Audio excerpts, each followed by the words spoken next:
We Gucci, as they say. Good. So what's up, buddy? Nothing much. Nothing much at all. All right. All right. Ran around, did my normal grocery shopping today. Ooh. Found out that the gas station over at the Fry's I normally go to is completely out of gas. What? So I had to go to Cobblestone. Cobblestone? But I had to go to Target anyway to pick up some travel stuff for next week. Where are you going next week, Joe? We're going to California. Yeah, we is. Disneyland. Going to Knott's Berry Farm. Yep. And I don't remember where the concert is. It's in San Diego somewhere. It's the ballpark. Yeah, it's at Petco Park. Outlook, what are you verifying? Go away. It's verifying all that stuff. I need to uninstall Office from my Mac. I no longer have a subscription, so I don't need it. It's true. If you don't have a subscription, it's not really doing any good. No, not at all. But yeah, other than that, just sat around watching spooky videos all day. Spooky Like I normally do. videos, huh? Went to Culver's, had the pumpkin spice. What was it called? The caramel and pumpkin spice concrete, Concrete. which tasted exactly like eating pumpkin pie, which was good. You know, That's good, because if it didn't taste like pumpkin pie, it would be very, it'd be very weird. very unsettling. But yeah, beyond that, nothing else. What you been up to? Work and sinus Work, he infections. says. I currently have a sinus infection. That's not fun. Yeah. Not a whole lot of fun. But it's okay, because I have medication. Like actual medication, or like over the counter medication. Over-the-counter medication. I wasn't going to go see a doctor here. I don't even trust doctors where I'm from. Yeah. You could have gone to like a clinic or something. It's true. There is a Walgreens across the street from me. You know how much Joe loves Walgreens. I used to like Walgreens. Until they switched over their doctors to their clinics over to fucking United Health, and they're not there after 4 p.m. Who the fuck quit? Who the fuck pieces out at 4 p.m.? You gotta find one that doesn't have United Health in it, dude.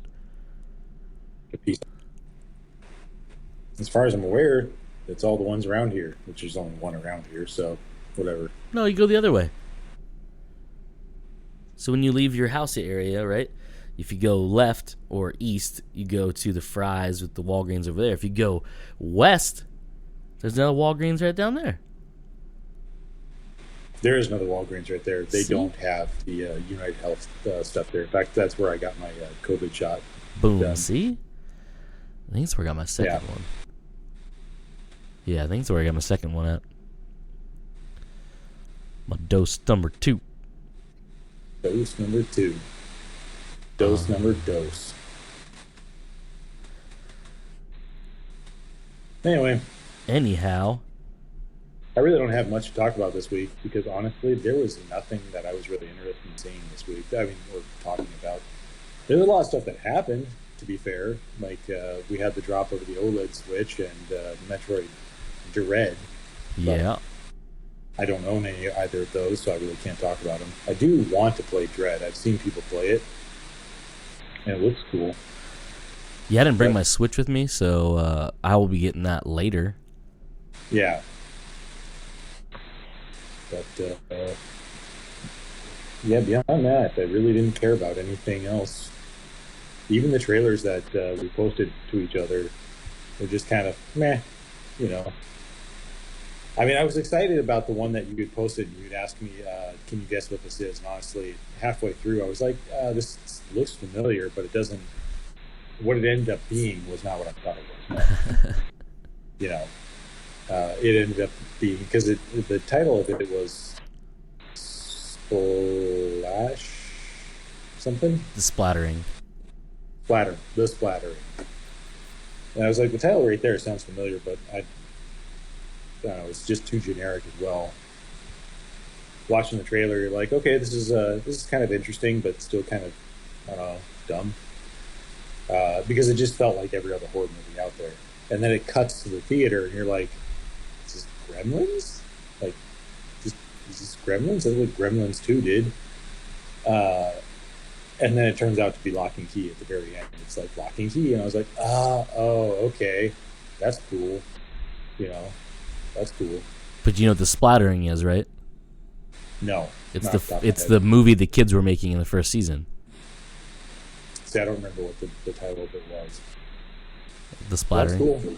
The Splatter. No, I'm saying didn't remember what the title of it was. That's cool. And then what else? There was the Scream trailer that posted, which, by the way, so it's a sequel to first one. All of them. It's a sequel to all of them. I never saw anything after 2 or after 1. Excuse me. 1 was good-ish. I'm not a big slasher movie person. I don't mind slasher movies at all. I'll watch them. I watch Scream, but I'm just not a big slasher movie fan. So when I watched this, it was just like, nah, whatever, you know. And when I said, because I texted you guys, one of the things that I didn't really care for was that it felt like they were trying to push supernatural elements onto it. It's especially when and like I said, I never watched 2 through 1 billion or how many other fucking sequels there are. 2 through 4. 2 through 4. It just felt like, especially when they were talking about the like it's happening again, you know, it's like to me that sounds like a very supernatural, like every 27 years some killer just, you know, comes up and like kills a bunch of people. That's fucking it, you know. So those things that the way they were talking was just like, well, this just sounds like they're trying, like they're making it out to be supernatural, even though the trailer never says it is. I'm not saying it says it is. It's very much a real person doing these killings. It's just the way they present some of the cheesy dialogue in it just made it feel like that. And that was the other problem that I had with it. Like I said, the dialogue was just very cheesy. Especially in there's a scene with 2 of the original actors, Courtney Cox, and I can't remember what the other girl's name was, Nev where they were Campbell. talking back and forth. They're just like, we have to go save them. Like, I don't know, this dialogue was just fucking cheesy as fuck. It's Scream, dude. It's never been It didn't really draw me in. you know. So how does this? Because you've seen all the movies. I'm betting that you've seen all the movies multiple How times. dare you say the How truth? dare I take that bet? Yes, I've seen them all. If that was an actual bet, I would lose money on that, even though I bet that I'd lose money on winning that bet. What? That's how bad the odds are on winning that bet. Anyway, so how do these movies flow from one to another? Because if I recall right, one of the 2 killers gets killed at the end of the first one. They both do. Yep. So then how do you bring it back? No. Skeet Ulrich, spoiler. Skeet Ulrich dies. And I thought Matthew Lillard? No. Yeah, Matthew Lillard. I think he stabbed, but I don't think he dies. I don't remember if he dies in that one or not. It's been anyway. Like So my big years. question is, how do you get the sequels out of the first movie when half of your killers die? And I'm assuming at some point in time, Matthew Lillard actually does die. So now, how do you get a 5th movie out of it? I never bothered to look up the plots to 2 through 4. So so that's why I'm asking now. So in the other, essentially in 2, 3, and 4, they're all copycat killers. that Okay. happen. And I'm going to guess some form of whatever is happening in this new one, because they even, not, I was going to say allude to it. No, they tell you that all the characters in this new one are somehow related to characters from the past. Right. And so the new killer or killers, are taking them out for whatever reason. And that's about it. And the third, is the fourth one or the third one? Hold on. I can't remember which one it was. It was like they pulled a whole Nightmare on Elm Street thing where they basically they were making a movie about Scream. And I want there it is. Oh, Neve Campbell, by the way, is the other actress, if you were wondering what her name was.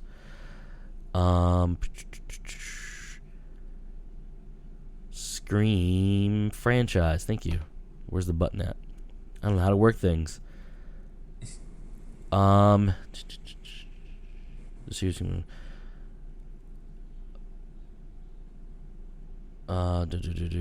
Which one was it? I want to say it was.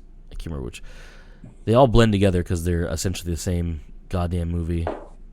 Over and over again. Which was another thing I'm not sure if I really liked about the trailer or disliked about the trailer. I guess indifferent, I guess, would be more about the trailer, is that it was interesting to see that it was like a shot-for-shot remake of the first Scream, probably even the first Scream's trailer, where you have the girl all alone at home.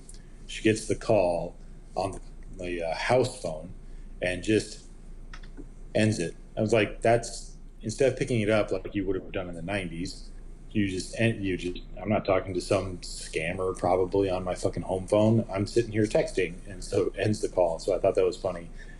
And then it does just kind of take a more technological approach where the person has been texting her for a while, I guess, or maybe just started texting her a few minutes ago, revealing that it's not Amber who she thought she was talking to. But as the trailer went on, obviously they started talking more and more about how the elements of a horror movie, and how this is following the elements of a horror movie. And it's just like, are we going to do that again? Like, essentially, are yes. we just going to rehash the first one? Yes, the second one was the movie. So the second one, the second movie is basically them at a premiere of a fictionalized version of what happened in the first movie, and the movie is called Stab, which is hilarious because Scream and Stab, not that they're similar, but you know what I mean, like he's stabbing people, so it's called Stab. And then a killer basically recreates the killings and starts doing it again, copycat style. Trying to remember, the third one had Leif Schreiber as reprising his role as Cotton, now in, I think it was L.A. And he has a show, like a talk show thing. And then because he was, I want to say in the second one he was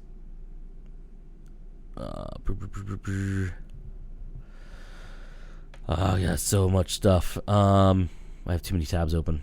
I'm trying to remember which one's which. Something about everyone's convinced that he was the killer, but he was not. Who's the fame? Yeah. Yeah, a bunch of shit. Anyways, yeah. So I don't know, even if the third one has or the new one, the fifth one, which is just called Scream, not Scream 5, as a lot of people were originally saying it was called. But it's a sequel to them. I'm trying to see if there's a.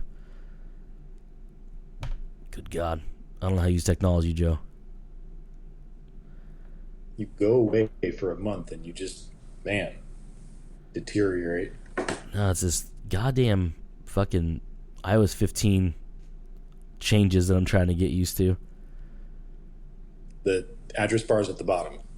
Yeah, I know that. No, with the whole like multiple tab split screen thingy or whatever. I don't know, it's weird. Oh, here's the premise. That's what I was looking for. I saw it earlier. I was like, I'm gonna save this so we're talking about it. 25 years after this streak of brutal murders shocked the quiet town of Woodsboro, which, by the way, is a fictionalized town in North Carolina.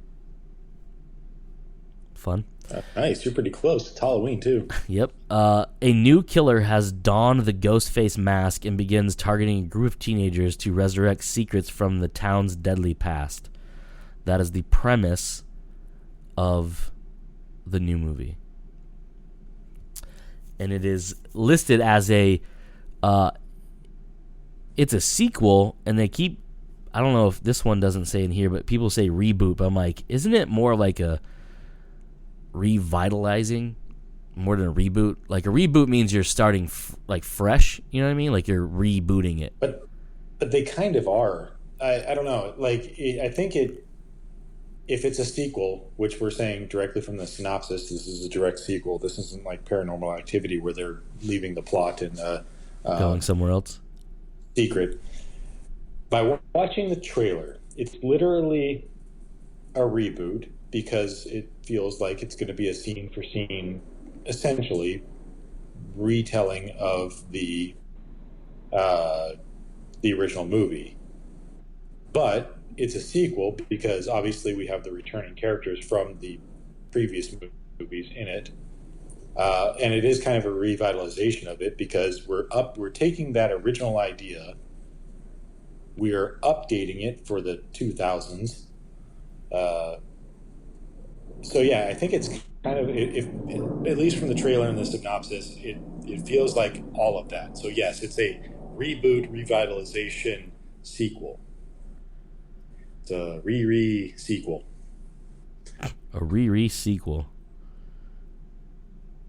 Like I said, I would coin it as like a revitalization more than a reboot because it's a sequel.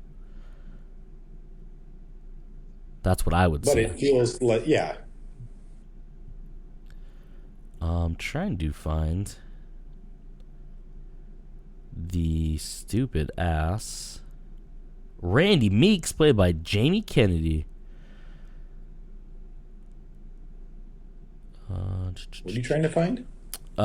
There was a thing. I saw an article that I thought I saved, but I did not because it's not on my phone or my iPad. So basically, there was a thing saying that it was like a, because the whole article was basically around the fact that the poster came out the day before. I think it was the day before the trailer hit the internet.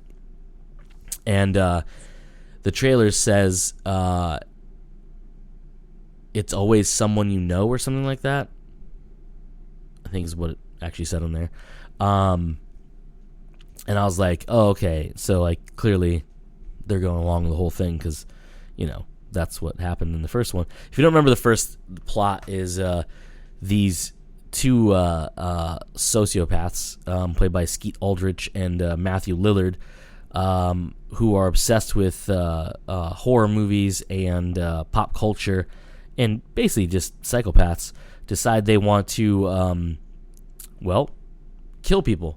And so they come up with this gag of the Ghostface killer, so the now iconic Ghostface mask, and then they basically terrorize and murder people in their town.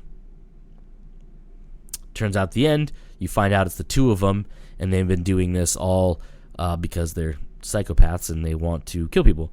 And the second one, anyway, so this article is talking about how like their theories on, how they're gonna link it or whatever. And there's one of them which I can't find it now in this article, and maybe it was a link to a different thing. I don't know. Whatever it said was saying that this new one is gonna basically be some relative of the original killers, which makes no sense because those two weren't related, and they were in high school, even though they look like they were 30. But that's the whole funny thing about these movies. That like it's like a cousin or a brother or a sister, some kind of relative, and I was like, does that really make that much sense though? Because like motherfuckers died when they were in high school. Nope, I don't see it at all in here. Whatever. I was trying to find it, but I don't know where it's at, so it doesn't really matter. I forgot Luke Wilson played the character based on Billy, who was played by Skeet Ulrich in the Stab movie.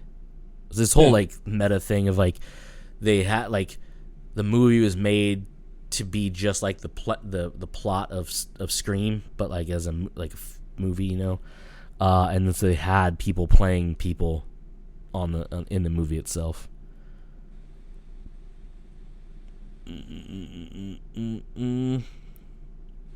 I don't remember where it doesn't matter. I can't find it now. I lost it in my many things I had open. I'm going to call it now, and it's just going to be Matthew Lillard comes back. Is that what's going to be? Yep. Because I don't remember if he died. I don't think he died in the first one. I'm pretty he's sure going to come back, and he's just also recruited like someone else to help him kill people. No, he died. I just saw. I went back to the tab of the characters. Yeah, because I was originally looking at the characters, and then what you were saying sparked the whole thought of the article that I read either yesterday or today. All the days are blending together when you're working nights. So essentially, in the first movie, Steve Orth. Or no, hold on, not Steve Orth. Stu Mancher, I don't know how to say his name, is one of the two killers, spoiler alert, portrayed by Matthew Lillard. And during the final climax of the movie, when they reveal themselves to be the Ghostface murderers, they basically Billy, Skeet Ulrich's character, is basically revealed as being the main killer, and then Stu, his accomplice, who basically sets up things, cites peer pressure as his motivation. Stu tries to kill Sydney, but she drops a television on his head, electrocuting him. Oh yeah, I vaguely remember that. Yeah, okay. So he don't make it out of that at all. And Billy Loomis, of course played by Skeet Ulrich, is shot, basically gets shot in the head. At the end of the movie, and so on and so forth. Can't remember. Billy's mother seeks revenge on Sydney. Oh no! There you go. That's what we could do. We could Michael Myers the fifth one. No, that was the second. Mom. That was the second one. Remember, I told you that was the plot of the second one. Yeah, that she was the one in court going after Sydney for the death of Billy. Does she die? I think so. In that, then it's her mom that comes back. It's Billy's It's Billy's grandmother, who's now really old. Yes.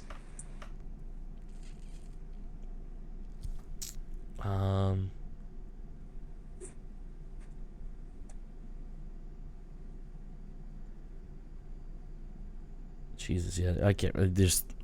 They're not great movies at all whatsoever. The first one, so if I remember reading it correctly, way back in the day, the reason they made two, because one made a shit ton of money, right? But one was made never to have a sequel. It was supposed to be just a one-off, right? But that's why they did the whole premise of the movie within a movie for two, is they're making fun of themselves. For it makes sense because obviously the plot of one was those guys were huge horror geeks, and so they were playing off of the tropes of horror movies. Mm-hmm. And that was the cool thing about Scream, is that it was playing off those tropes.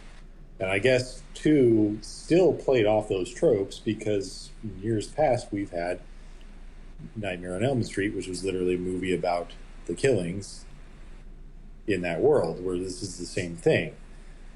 Uh, but how do you continue to keep doing that, I guess, is the weird question. And it just, I don't know. The new trailer just feels like the same old stuff, just literally recycled. All of Are we just going to start thing. making fun of ourselves at this point? I mean, essentially, because I mean the show Scream from MTV, I believe it was on, was essentially doing the same thing. Was it called Scream, or was that Scream Queens? No, there was that's a different thing. That was a different thing? Yeah. Okay. I want to say it was just called Scream, right? Hold on. Television program. Yeah, Scream, the TV show. Maybe it wasn't MTV. Who made that show? I don't remember. Seems like that's something MTV would do. It was MTV, yeah. And then, so here, that's fun. So after the second season, the series moved from MTV to VH1 because that's where all good programming goes. And the third season premiered on VH1 in 2019. Yeah, it was just called Scream, and essentially was it was essentially the same fucking thing, just in a TV show. Of it. Because nothing original ever can get made properly. Nope. Dang, there was 3 years between season 2 and season 3. That can't be good. No, not at all. I never watched it. I've watched the trailer, but then I was like, you know what? You know what's not good? Anything past Scream 1. Willa Fitzgerald. I don't know. Looking at the people who are in that show, and I think I recognize one person. Oh, Bella Thorne was in season 1 and 2. She's terrible in general, so it doesn't really matter. You ever seen that movie? You ever seen that show? Or in the movie, it's called Babysitter on Netflix. No. It's terrible. Terrible fucking movie. Makes no goddamn sense. And when you know who makes it, you'll understand why. It's as bad as it is. It was made by oh my god, what's his name? Fucking dude that made hold on. Let me pull up info real quick. The Babysitter. Not that one dude that makes all the shitty game movies. No, not U-Bowl. U-Bowl. McG. Oh god. Yeah. So for the folks listening who doesn't know who McG is, McG for some reason keeps getting work, even though everything he makes Does he keep getting work? Because I haven't heard anything from him after his last failure of a movie, which was what was it? So he made Charlie's Angels 2. He made We Are Marshall, which arguably is his best work. Out of all these. Then he made The Abortion That Is Terminator Salvation. That's the last time I heard of him. Yeah. This Means War with Chris Pratt and not Chris Pratt. Chris oh my god. Pine. Chris Pine and Tom Hardy. Terrible fucking movie, by the way. 3 Days to Kill, which was a movie with Kevin Costner, a bunch of other people too. I thought, it's going to be good, right? No, it was terrible. It was a real bad movie. Then you have The Babysitter, which I believe is a Netflix movie. Let me click on this and tell you real quick. I want to say it was a Netflix movie. Yep, Netflix movie. It's fucking terrible, first off. For a couple reasons, right? So, you and I talked about this last week. No, week before. Whatever it was. These all weeks are just like, bleh, I don't know what's happening anymore. We talked about Mike Flanagan and Midnight Mass and all this fun stuff, and he made a movie called Hush with his now wife, but then wasn't wife. In that movie, they set rules, right? Any good movie, you do that. She's deaf, so there's certain things that he can do that won't affect what's happening because she's deaf, right? So he can make all the noise he wants unless he hits something that she's physically touching, and then she can feel the vibration and know something's going on, right? Because she's deaf. So apparently, in The Babysitter, this entire neighborhood is filled with deaf people because shit is going wild in this fucking house. The whole premise is this kid who doesn't seem too old to have a babysitter still has a babysitter, and she invites her friends over, and it turns out they're going to try to sacrifice him to the devil. Okay. It's a normal thing that happens, right? That happens all the time in movies. That's exactly the premise that you would think would happen, right? Right. All sorts of shit goes on. It's got Robbie Amell in it. So Stephen Amell's cousin. Yeah. Not related, even though they have the last name. Anyways, and so they have these. It's almost like a spoof movie, right? Like you know how they did what are those movies with Wayans Brothers they made? 9 of them. Scary movie. You know, like that. Like they took those. And they made, obviously one was like Scream and one was like... Yeah, they're parody movies. Yeah, they're parody movies, right? This almost felt like it should have been that, but wasn't that. Anyway, so there's gunshots going off. There's people screaming. And you think, okay, all right, cool. So they're on these giant plots of land that'd be hard for them to hear. No, literally, there's a house across the street that the kind of the crush of the main kid lives in, and you can literally see through the windows of the other house. And at one point they break. It's so fucking bad. It's such a terrible fucking movie. And then they made a sequel called The Babysitter Killer Queen, and I refused to watch it because I watched the first one and I looked at Paige and said, Paige, I will let you make me watch a lot of things, but I will never watch that movie. And she's like, yeah, you're right, because this movie is terrible. Because everyone's like, oh, if you like slasher films, you should check out The Babysitter, right? I was like, cool, it's on Netflix. I don't have to pay any money for it because I'm already paying for Netflix. I'll check it out. Waste of time. Movie was terrible. It is so bad that it's not even one of those campy fun, fucking... most of the Nightmare on Elm Street movies after 2, it's just a terrible movie. It makes no fucking sense. And the climax of the movie is the kid crashes a cop car because they kill cops who do show up when he calls them from the neighbor girl's house. They kill them. He drives the car into the house to kill, I think it's the main chick in it, right? Mm-hmm. Explosions, fire, a literal cop car sticking out in front of this house. Not a single light comes on in any of the neighbors' houses. You can literally see from the front yard. Nobody's calling the police. Nothing. None of that. And I'm like, this makes no sense. This whole fucking street should be blocked off by now, and SWAT team should be everywhere. But no, movie's fucking terrible. So check it out if you want, but I would not say waste your time on it, because McGee is terrible on everything he does. And even, I say, We Are Marshall, the movie he made, it's the best thing he's made. It's not a good movie, but it's the best thing he has made, and I will die on this sword that saying anybody who enjoys Charlie's Angels movies, something's wrong with you. Your brain is malfunctioning. Those movies are fucking terrible. The TV show that's based on was campy as shit. Those movies awful, and it started his career, and unfortunately, he keeps getting work to this day,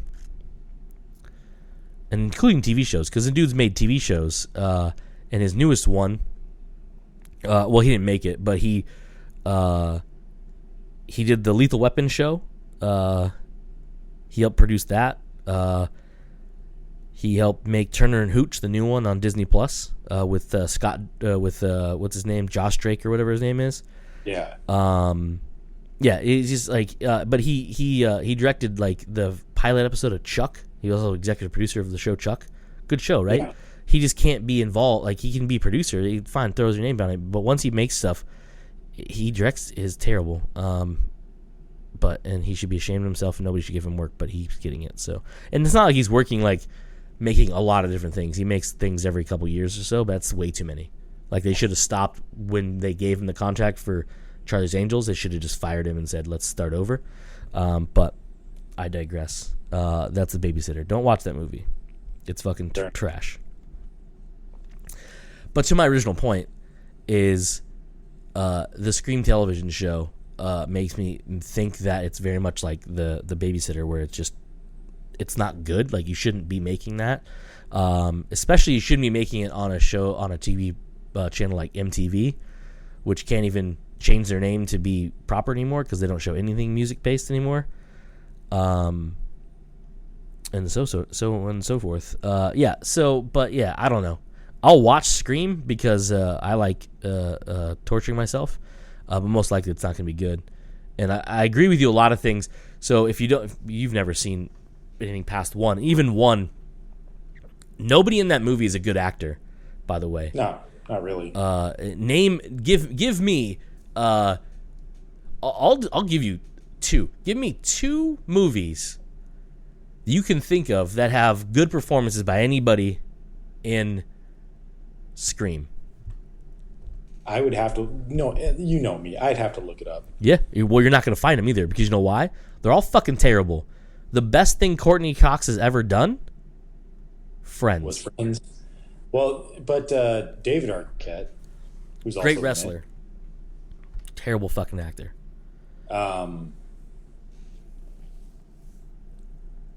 I think he can play he's definitely that type of person that has a role, a type of role that he can play, and he plays it well. Is it the main character of a movie? No, it's not. Not at all. It's a secondary character. It's a character that just pops in for a second and goes away, but he plays that character very well. You have to admit, even going into just Matthew Lillard, he's a great Shaggy.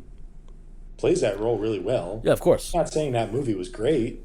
Yeah. I actually never saw any of them, but he's Shaggy. It's true. You know? And I will not take that away from him. But what I asked you is give me two movies that are good by anybody in these fucking movies.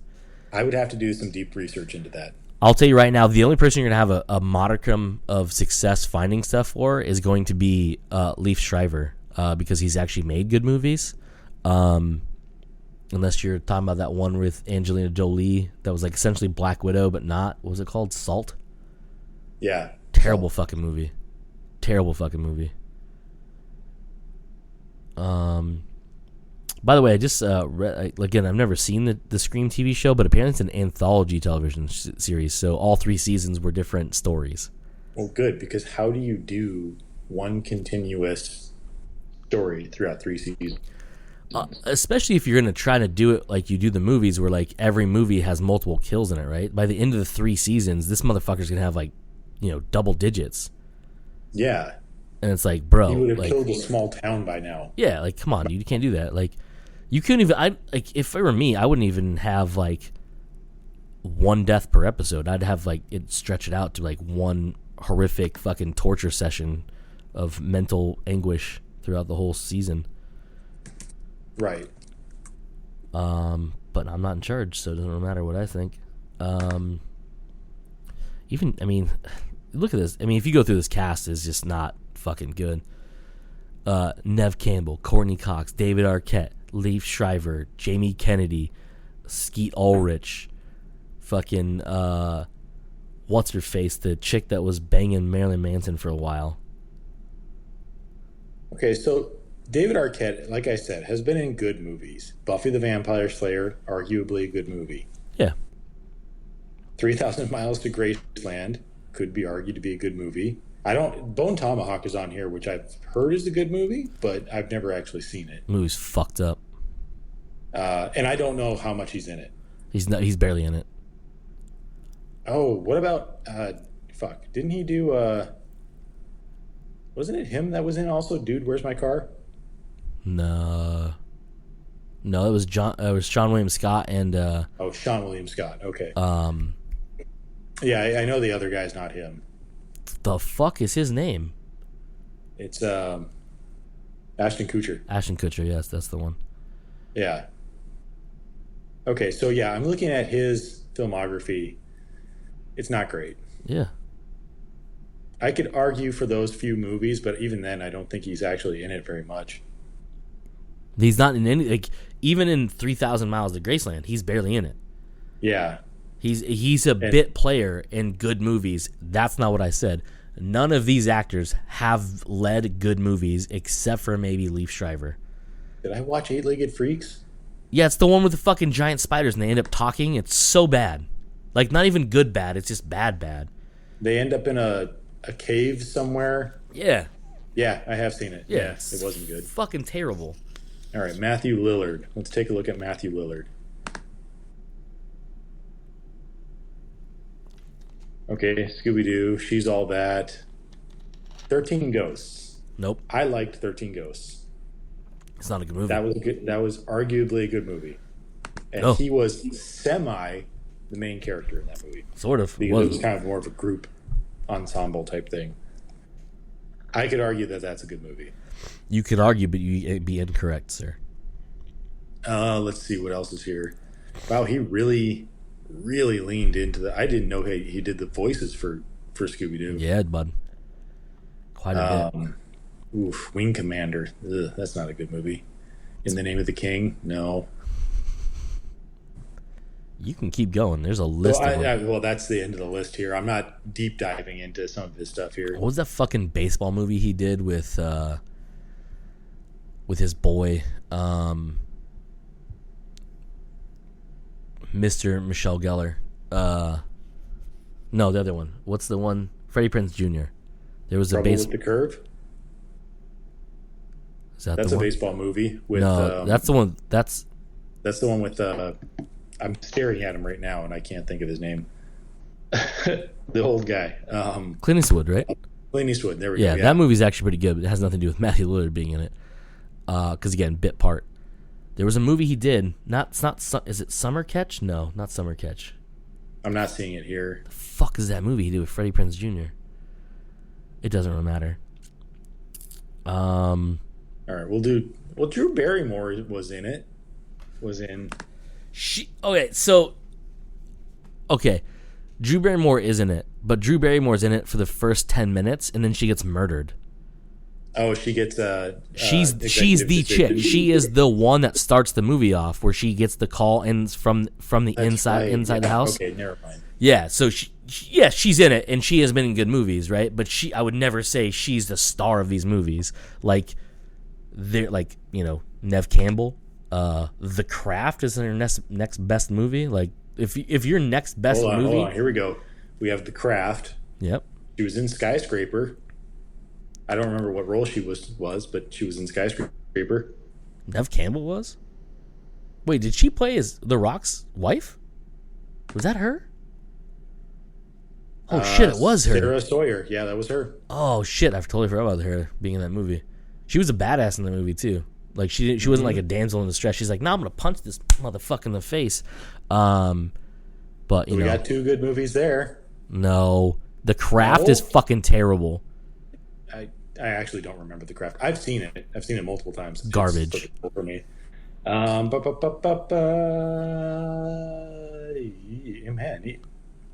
I would have thought, I don't know, Nev Campbell is kind of a bigger name yet of this group, and yet she didn't do shit. Yeah, hasn't really done much that's really that notable. Mm-hmm.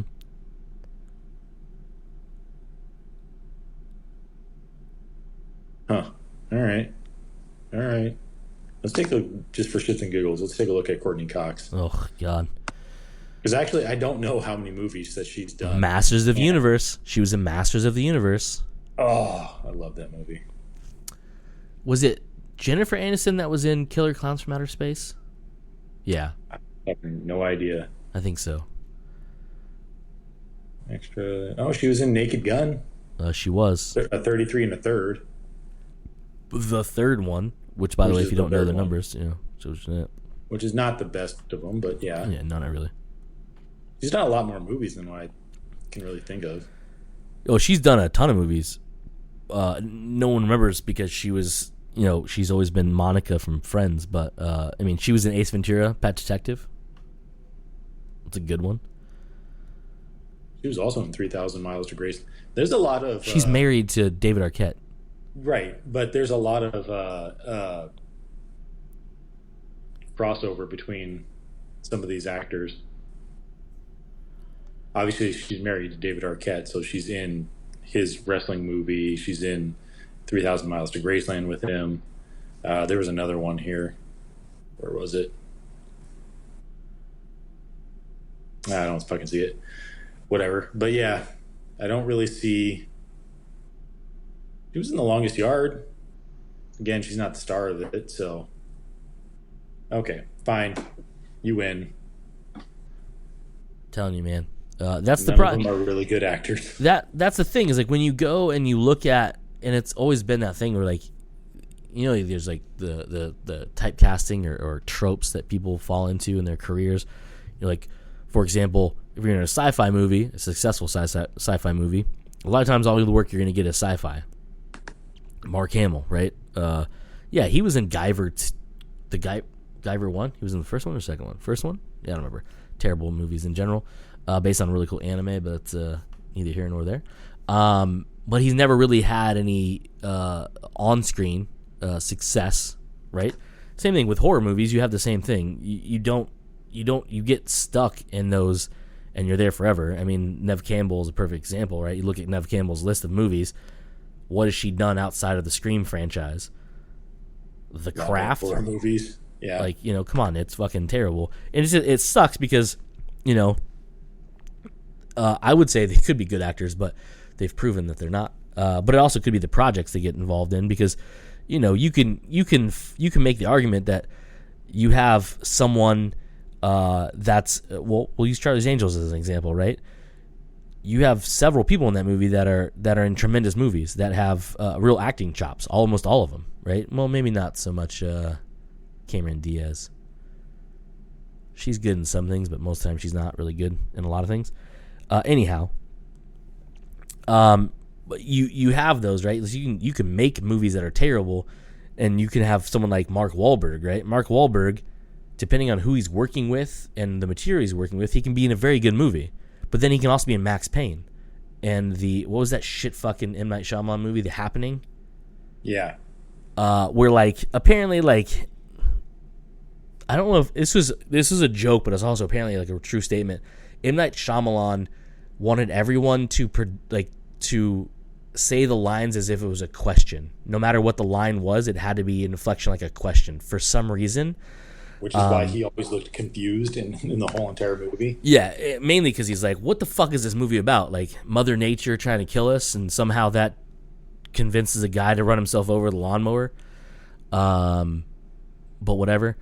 Yeah, I mean, so you come down to the fact that, yes, you have... so when you go to make a movie like Scream the very first time, it's got Wes Craven, who is, God rest his soul, arguably one of the best horror movie makers of all time. He's made some pretty amazing shit. He's also made some pretty fucking dog shit stuff too, because it's Wes Craven. That's what he does.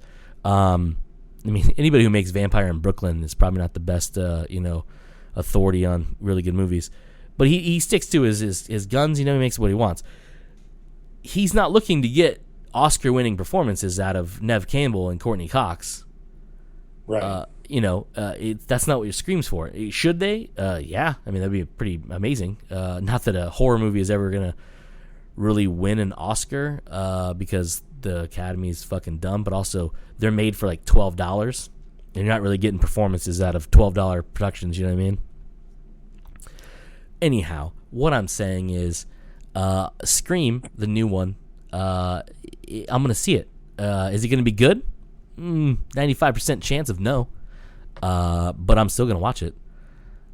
Just like I went and saw the newer Halloween movie a couple years ago when it came out. Went in thinking this movie's going to be trash. It was actually pretty cool. And it's like a cool like sequel reboot in a way. Revitalization, as I like to call it, because it's not really a reboot because it is this direct sequel. But it's like revitalizing the franchise. And that's the one directed by Rob Zombie. No, that's the Rob Zombie was the reboots. Was the reboots. The newer ones, which is dumbly titled Halloween, whatever, is a direct sequel to the original 1970 79. 79? I thought the last original one was like sometime late 80s. No, it basically, so he in Halloween, the newer one. He erases when the first one came out. Yeah, the very first one. It's a sequel to that one. He erases everything after that because he didn't make those ones, or they didn't make those ones. And then the newer one, Halloween Kills. Right, Halloween Kills. I think is the name of the new one. Yeah, Halloween Kills. They really lean into like the horror aspect of it, right? It's like it's definitely supernatural in a way. And even to Rob Zombie's like his movies, the first one especially, the second one was a little iffy on the whatever. They're solid horror movies with a slasher aesthetic to it for sure. But Scream definitely. I remember seeing Scream 2. Was it in the second? I think it was a Scream 2 in the theaters like 4 times. Not because it's great, is because I went with 4 different groups of people. And, and they're like, let's go see Scream. I'm like, I know. Like, okay, I'll go see it. That's how I ended up seeing Indiana Jones 4 like 4 times. Saw it with friends, and then I saw it with family, and then I saw it with more friends, and it was just like everybody wanted to go see it, and I was just like, okay, I'll go see it. There's a word. What's it? Hold on, I know it's a French word. No. No. Yeah, you can say no, especially when it's Indiana Jones 4, because fuck that movie. Anyhow. So pivoting from one horror movie to another. Oh yes. The other trailer that we watched this morning, in fact, The Black Phone. Oh yeah. Meaning of that. Yeah, The Black Phone, based on a novella or short story, technically, from Joe Hill, the son of Stephen King. I'm super excited about it because everyone's like talking up how fucking nightmare fuel Ethan Hawke is in this movie. And he's pretty fucking. I mean, Ethan Hawke. That's another dude too. Like we had this conversation last time too, where you always forget which one's which. Sinister versus Insidious. Yeah. And then of course he's in The Purge. But that dude, like when he gets in stuff, man, he can be really good in those and things like that. And the cool thing about this one is like spoiler, he's a villain. I think they call him the Snatcher. Yeah. Yeah. Like and it was just cool to see. Like, I mean, I've read the short story, so I know the story. I know the story about it. But watching it play out in the trailer, I was like, clappy. I'm so excited about it. And the whole mask thing, I was like, well, that's unsettling. It's real creepy. And I don't like that at all. But yeah, everyone's talking about how his performance in it is like pure nightmare feel. And I was like, well, yeah, because he's a snatcher of kids. Like, no one's supposed to be like, oh, he's an all right guy. It reminded me, especially when they first introduced him, the van passes by and he hops out and drops all those groceries, eggs and stuff, and he's introducing himself to the kid as a magician. The way he like his mannerisms of just like standing up, I was like, that reminds me of and now I'm spacing out his name, from Joker. Heath Ledger? No, from Joker. Oh, from Joker the movie. Joaquin Phoenix. Joaquin Phoenix, where he like really emaciated himself and he had that like really weird mannerisms and the way he like would stand up and stuff, and it was just like it's a very unsettling physical acting, and that scene alone was just really well done. And then he's got the white makeup on. He's just got this really weird, sinister face on him. Because I almost expected him to stand up and have the thumbnail for the trailer is like a smiling face mask that he has, and I also expected him to stand up and be wearing one of his masks and look all weird and creepy, but just it was just his face and the white makeup that was just fucking weird. Uh, I definitely want to see it. I didn't know it was Joe Hill, so it makes me want to see it even more. I will say at least the trailer, I think, showed way too much of the movie. Yeah, Because it literally felt like he was taking all the main parts, and I just watched a very condensed version of the movie. Like literally the only thing they didn't show was him getting captured. So I kind of don't like that the trailer did that. If they would have left a little bit more to the imagination, I think would have liked it a lot better, because it essentially shows that basically the kid getting out. Like, it didn't. I think they shouldn't have showed so much of it. I'm not gonna say anything. But I think it is pretty cool, the idea of it, that this guy's been out there for a while, kidnapping and killing kids, and he's got these weird fucking masks, which a couple of them looked like masks that I've maybe seen from like Nightmare Before Christmas and stuff. They seemed almost like they'd be homages to some other horror movies. But then throwing in that supernatural element to it with the previous kids coming back to help the current kid try and escape. And it's they've gotten a little bit further each time, and they're building on top of each other in order to escape, which was a really interesting aspect of it. So, yeah, I really want to see that. I don't remember if it said when it's coming out. January, February. Hold on. January? Hold on. That's right. I'm holding on. And it's a theatrical release, or was this February 4th, 2022 in theaters, I believe is what it is. Yeah. Produced by Blumhouse, because that's the only people that make horror movies now. That's just what they do. They just do horror movies. I'm fine with that. Yeah. But yeah, it's it was hugely popular at Fantastic Fest last month. What month is it now? October? Last month? Whenever Fantastic Fest was.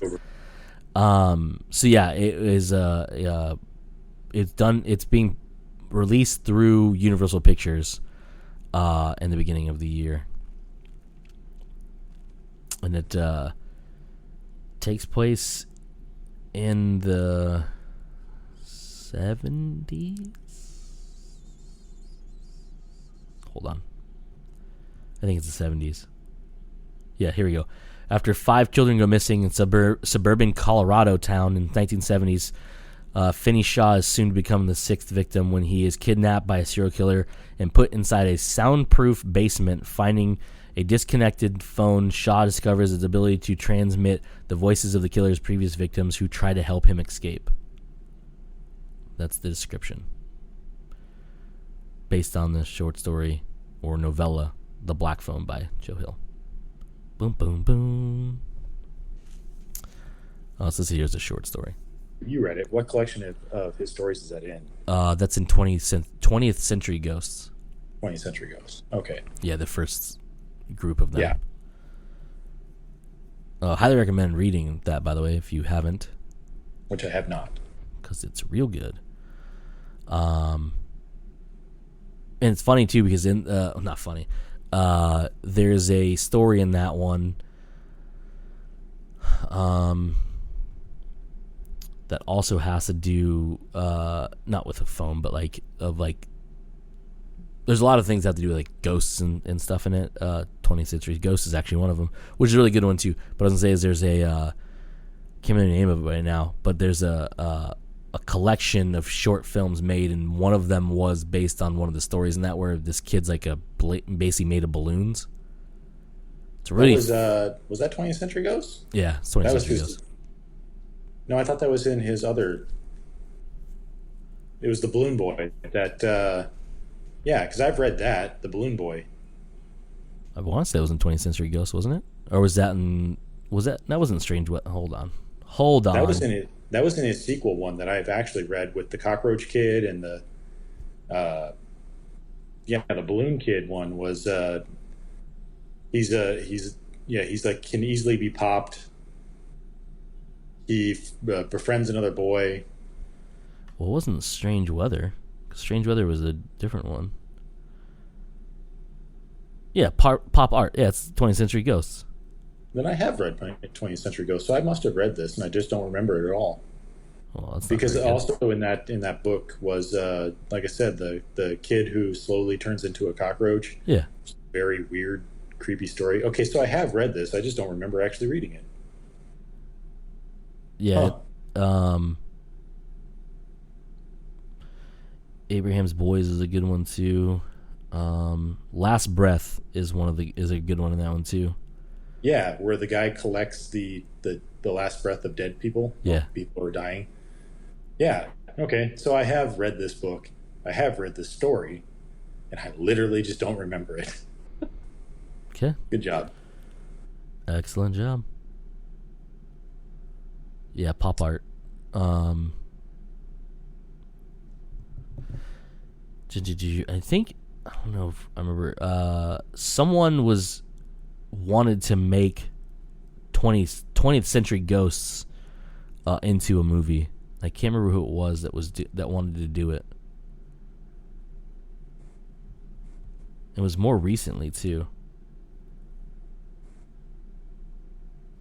But I highly recommend anybody who's listening, if you like supernatural and horror stuff, to check out 20th Century Ghosts, because it is one of the best collections of short stories, but it has some of the best stuff that Joe Hill has done. All of his main novels are extremely good. They're real good. But 20th Century Ghosts has all these really cool off the wall ideas that he had. They're off the wall. Yeah. They're pretty fucking strange. His other collection he did in 2017 called Strange Weather was pretty ridiculous too, and some pretty crazy stuff. And that's the nice thing about short stories is you don't have to have, like, you're not trying to stretch them out to make them anything longer than they need to be. They can be as short as they want and whatever. But his 4 novels that he has, unfortunately only 4, Heart-Shaped Box, Horns, Nosferatu, and Fireman, all fantastic. And they are stories that lend a longer platform than these ones. But 20th Century Ghosts, as well as Strange Weather and Full Throttle, they all have, they're like snippets of stories, but like they're fully fleshed out, but they're just not, they don't need to be elongated into like a thing. They're just like a little slice into his fucked up brain is really what it is. But yeah, that's that. What was the other one called? A little silver book of sharp shiny slivers. I can't that's a terrible title. That's his other collection he did, which was, I believe, not released in the United States. I can't remember, but a lot of the stuff they were in both 20th Century Ghosts, and I think 2 or 3 of them were in Full Throttle as well. But yeah, that's it. That's all I got. Was there something else that we shared? What the hell? Yeah, there was one more thing to end this on, because we talked about a lot of scary stuff this week. Spooky stuff. To end this on something more of a comedic note. And I'm spacing out. I have it pulled up here. I have to see the dude's name. Jamie Costa, who, honestly, before today, I have seen in movies, but I couldn't tell you who he is. And looking at his not IMDb, but at least the movies pop up for him on Google. I've seen, like, he's in Jurassic World. Apparently, he has a role in the new Kenobi Star Wars movie, or not movie, show on Disney. Beyond that, he's done a lot of, like, secondary stuff. So, like, a Magician Home Alone. I guess it's a Home Alone spinoff or something like that. Batman Dying. What is it? Dying is Easy. Yeah, he's done a bunch of fan film stuff. He was. I'm trying to find the name of. He has a YouTube channel. Go ahead. Anyways, go ahead. Anyway, so he released just a short movie, just a little video of him playing Robin Williams. It's kind of shot as like a biopic thing. He's getting ready for Mork and Mindy. Mork and Mindy, and it's him. He's getting his hair styled. Whoever it is that plays the girl comes in and wants to tell him about John Belushi's death, because apparently they were close.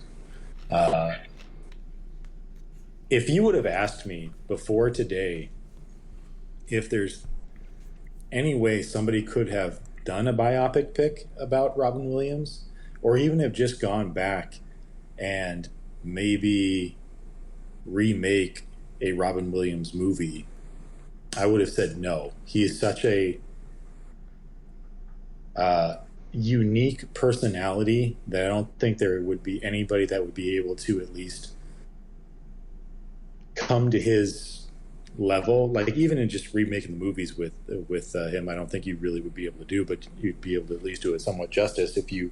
Anyway, so the little short video that he does is fucking fantastic. He has Robin Williams' speech, his pitch, his mannerisms down so fucking well that and he does kind of look like a young Robin Williams as well, that it's uncanny. It's very unsettling.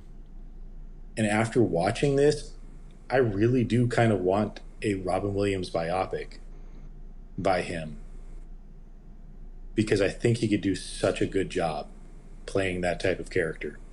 Literally a character. That's what Robin Williams was literally a character. If you haven't seen it yet, at least on YouTube, I think it's called Robin Williams test footage scene. Yeah. It's absolutely fantastic. And Screen I say, no, it says right here, Robin test footage scene. Okay. Yeah. Well, I guess it could go up there. It's fantastic. I highly suggest going out and seeing it, and seeing how well Jamie Costa does as Robin Williams. It's absolutely fantastic. And he's not in the Obi-Wan show. That's a fan film he made. That was a fan film, because it's Kenobi, a Star Wars story fan film. Well, yeah. If you click on the link, because in Google Movies, it cuts off after a Star Wars. It cut off the rest of the name. Yeah, he's done a bunch of them. He did a Han Solo one where he played Han Solo. Well, I knew that one was a fan thing, or something similar to a fan thing, because I've never heard of a Han Solo Smuggler's Trade. Never heard of that, so I figured that was some sort of fan made thing. Okay. Yeah, I can't find. I know he has. I mean, if you go to his, I don't want to pull it up because I ain't paying for that shit.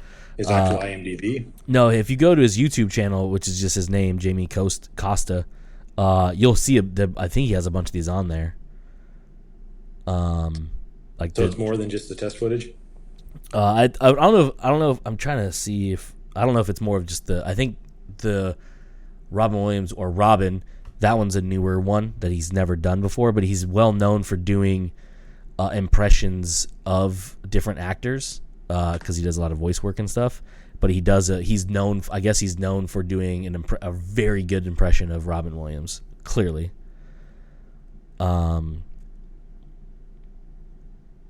Trying to remember, but he did. Oh, here it is. Finally found it. I spelled his name wrong. That's why I couldn't pull it up. So he did a fan film of Wolverine. He did one where he was Han Solo, Obi-Wan Kenobi. He was the Mad Hatter in the Batman Dying Is Easy, which came out earlier this year. I think it was. He was in. He played Martin McFly in a TV movie. He's done a bunch of different crazy ass shit. He played Patrick Swayze in a show called The Price of Fame. bunch of random ass shit. But he's also done. He did his voice work for Final Fantasy VII Remake. He did additional voices on that. So a lot of the voiceover work. But yeah, I'll post that the video for that on the website when I upload everything for Friday, or for the release of this episode. I'll put it on that, so if anyone wants to see it, it'll be on there.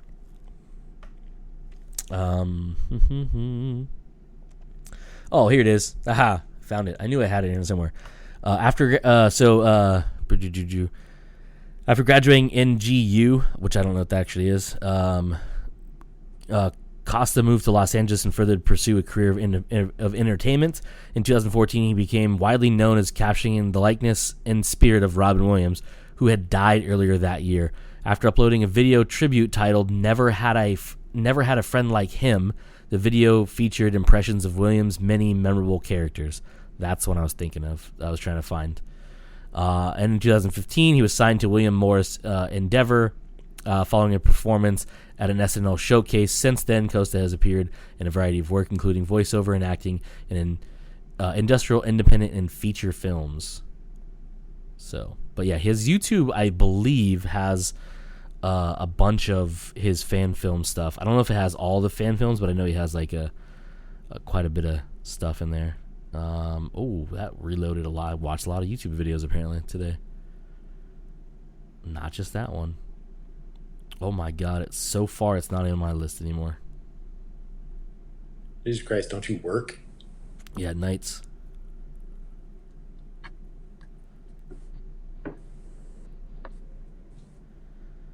Yeah, this is his name is the YouTube channel. Yeah, there's Kenobi behind the scenes. Blah blah blah blah blah blah blah. Gotcha. Yeah, so I know he has a bunch of those on there. Animation reel, comedy reel. Oh no, the short films are on there. Han Solo one's on there. The Kenobi one's on there. That's all of them, apparently. Yeah, so check it out. Like I said, I'll have a link to that on the website when this episode is live this Friday, whatever this Friday happens to be. It's the 15th? Is it the 15th? Yeah, it's the 15th. Yeah. I had to do math real quick. I had to look at it. I was like, what day is it? It's Wednesday, technically. It's Wednesday, technically. Anyhow, that's all I have. That's all I have. Sweet. So like normal, we do the intro, outro at the same time. So it comes naturally. Yeah. We are. Yo. I'm Cody. And like we always wrap up these things, you fuckers just came naturally. Bye.